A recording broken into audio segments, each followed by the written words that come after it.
No, sir, McCabe said.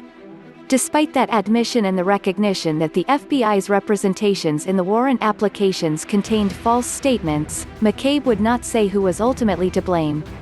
I think we are all responsible for the work that went into that FISA, McCabe told Graham. When asked if he misled the court, McCabe only said that he signed a package that contained errors or omitted information that should have been included. McCabe did not reveal the names of any individuals who were directly responsible for the false statements. Neither did former FBI Director James Comey when he appeared before the committee in September. Graham expressed frustration Tuesday that the FBI's response to who was responsible for the FISA applications had essentially amounted to, "Everyone's responsible and no one's responsible."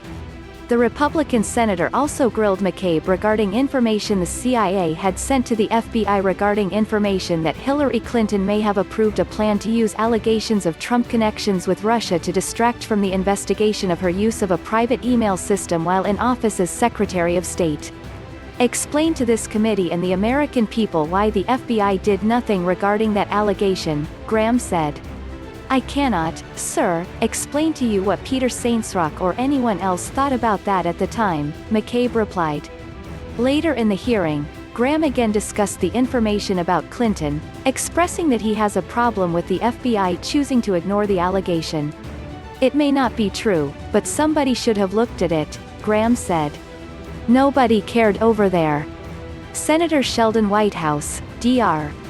I, defended the FBI, stating that even if Clinton had approved such a plan, it would not have been a crime. He said it is not the business of the FBI to investigate campaign activities, just as the FBI did not look into President Trump's request to have Ukraine investigate Joe Biden. Graham pointed out that it was the campaign activity of hiring Christopher Steele to compile opposition research that led to an unverified dossier that was used to get the Page warrant in the first place.